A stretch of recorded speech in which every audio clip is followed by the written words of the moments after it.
samahani dada yangu, kwa naulizia Bikuza, maana tumeenda kwake hatujamkuta. Sisi utakuwa umemwona siku ya leo? Hujapata taarifa zozote zinazomhusu bibi yetu kweli?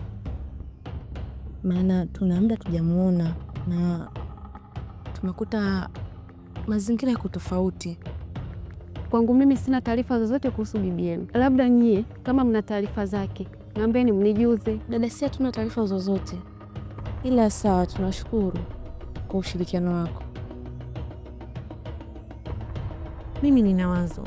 Nilikuwa naona bora tumjuze mwenye mkuu. Tumpe taarifa kama bibi hayupo. Wazo zuri.